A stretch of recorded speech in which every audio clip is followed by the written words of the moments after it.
Okay, as far as the rebar in the garage slab, I just went ahead and did an area uh, rebar, as you can see here, and just traced the outline of the garage slab uh, and did that, and so that worked out okay for me. Okay, and I'm just going to go with that.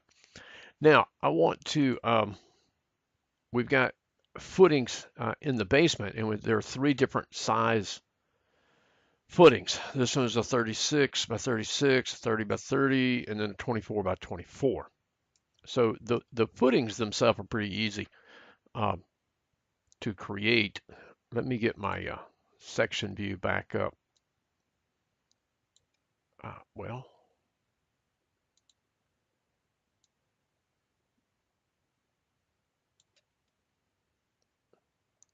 I want to get that so it goes right through the middle. So,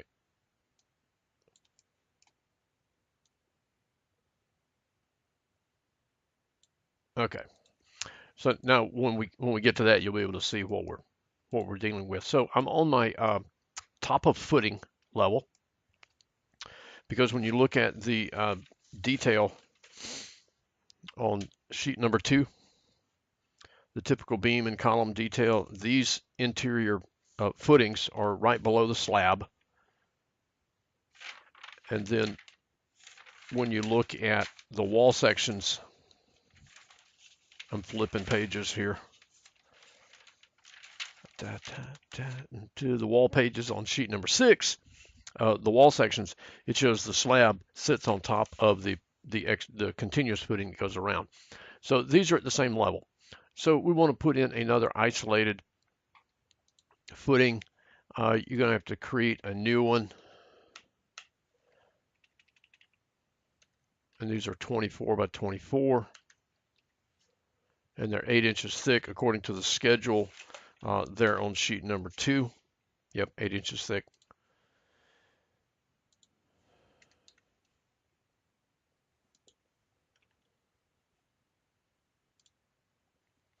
And level top of footing. Okay.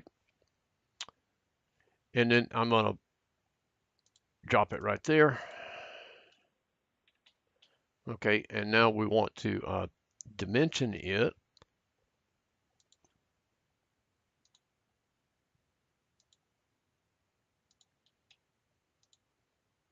And that should be 17.5, 17 feet, 7.5.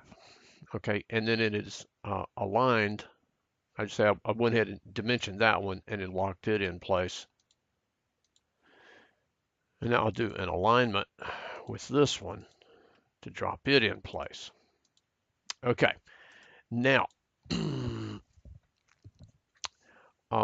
here's a problem in that when I go to my, see, I've got my floor turned off. You can't see the floor right now in here, but when I go to the section view,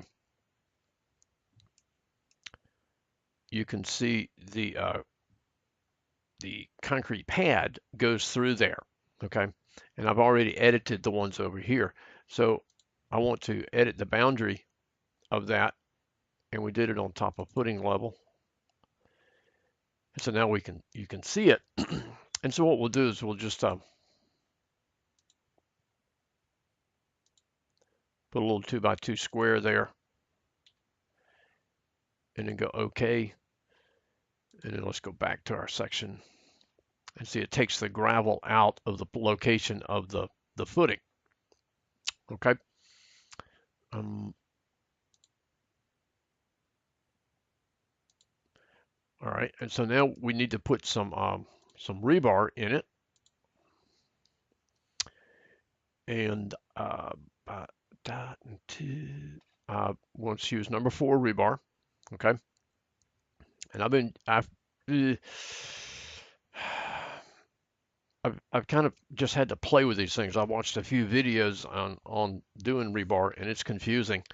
And I'm finding it working better. I have this rebar shape number 1, which is just a single rod. I think double O is the same thing. I'm not too sure, but I've been using this one here, rebar 1. And if this is not showing up, God, somewhere in the options. Yeah, right here. Launch and close Rebar shape browser. That way you can see it. Okay. Um, and so think current work plane and parallel to work plane. You just, I hate to say it, but golly, you just have to kind of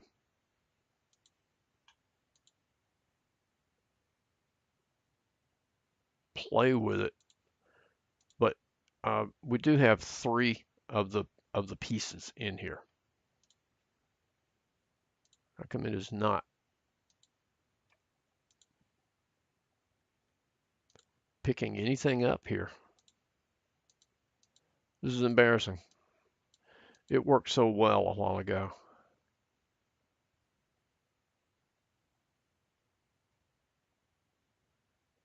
Oh, there we go. Now it's picking up. That was weird.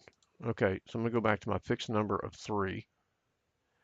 And what it's what it's picking up is the edge of that. So let me try the the space bar.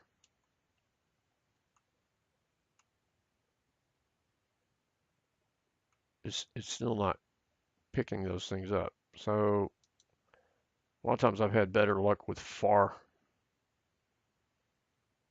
cover.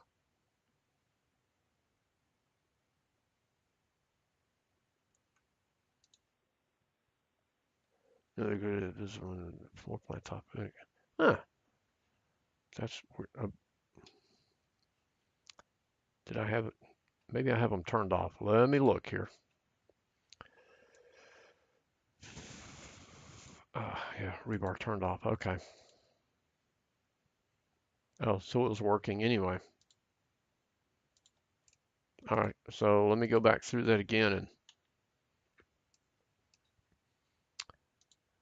okay, rebar number 4, shape number 1,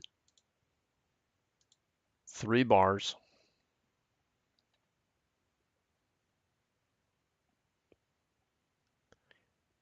and space bar to get it lined up there. But uh, it seems to be kind of short as far as but we can do that again.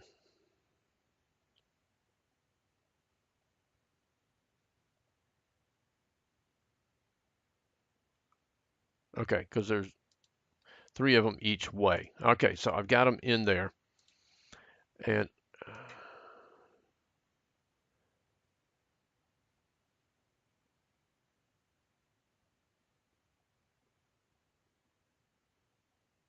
because they should be longer than that. It's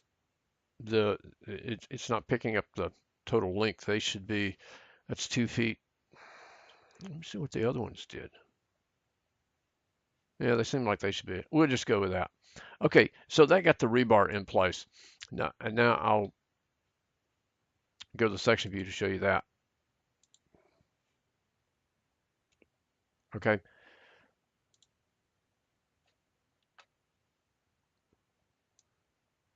I guess we could edit the.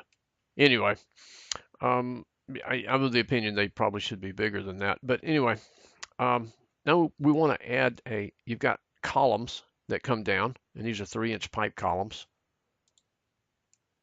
And if you remember working with columns, they go from the top down. So we'll go top of foundation wall. And I'm going to go structure column. And these are a 3-inch standard pipe column. Okay.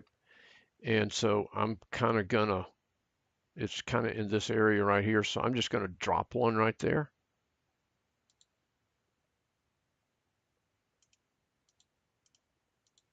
And then go back to my foundation footing drawing. And so, oh, it's way up in the air.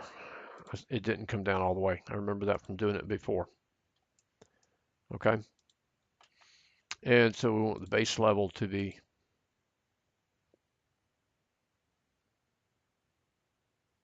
top of footing, and we're just going to leave them at going to top of foundation for right now. We'll deal with those when we get the floor system in. And so now we want to center that up on the footing. And so now I can come into here. I'm going to hide the rebar temporarily here, just so it's kind of not in the way. Now we'll go alignment.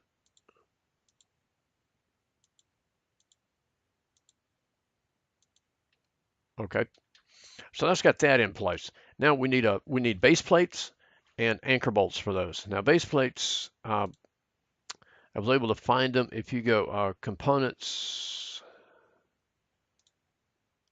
load a family, and they are down in structural connections, steel, column base plate 2-hole. You want to load that one.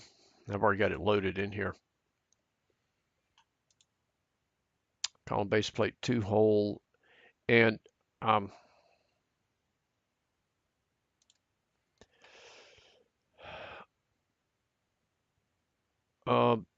place on work plane, and I'm just going to drop it in there. There are different thicknesses. This is a Revit provided thing, and there are different thicknesses, so you want to choose a 1/2 inch thick for 2 of them. One of them is a 5/8 thick. And then we need to edit the size of it.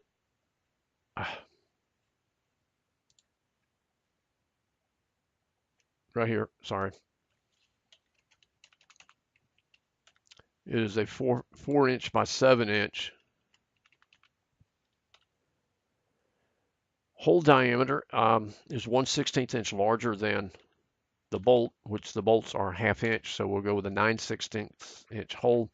The hole spacing can be 5 inches. That's the distance between holes.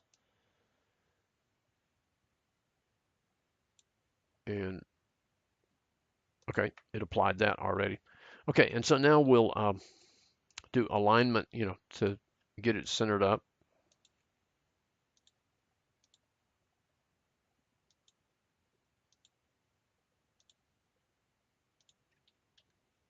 Okay, and go to my section view.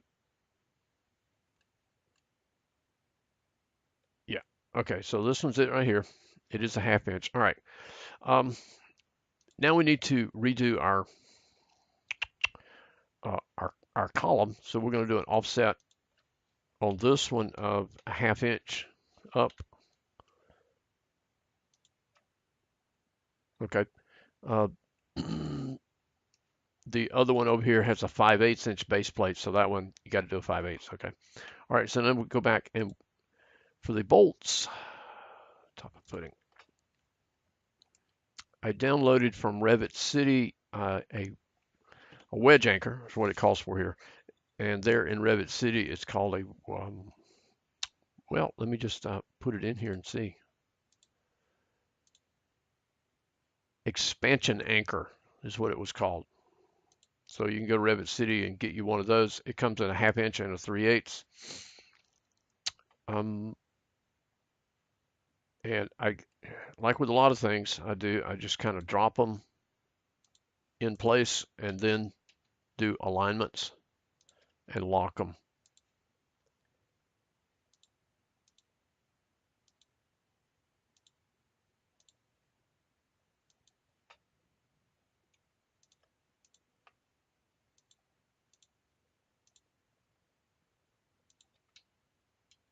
Okay.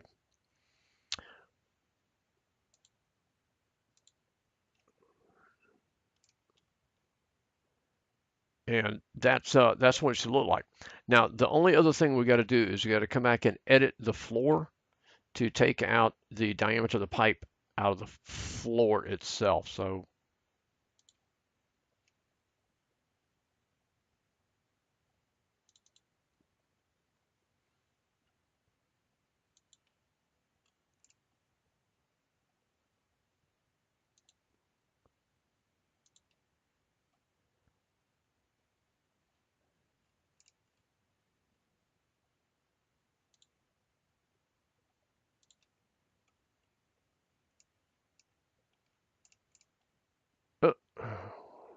What happened to my rolling mouse there?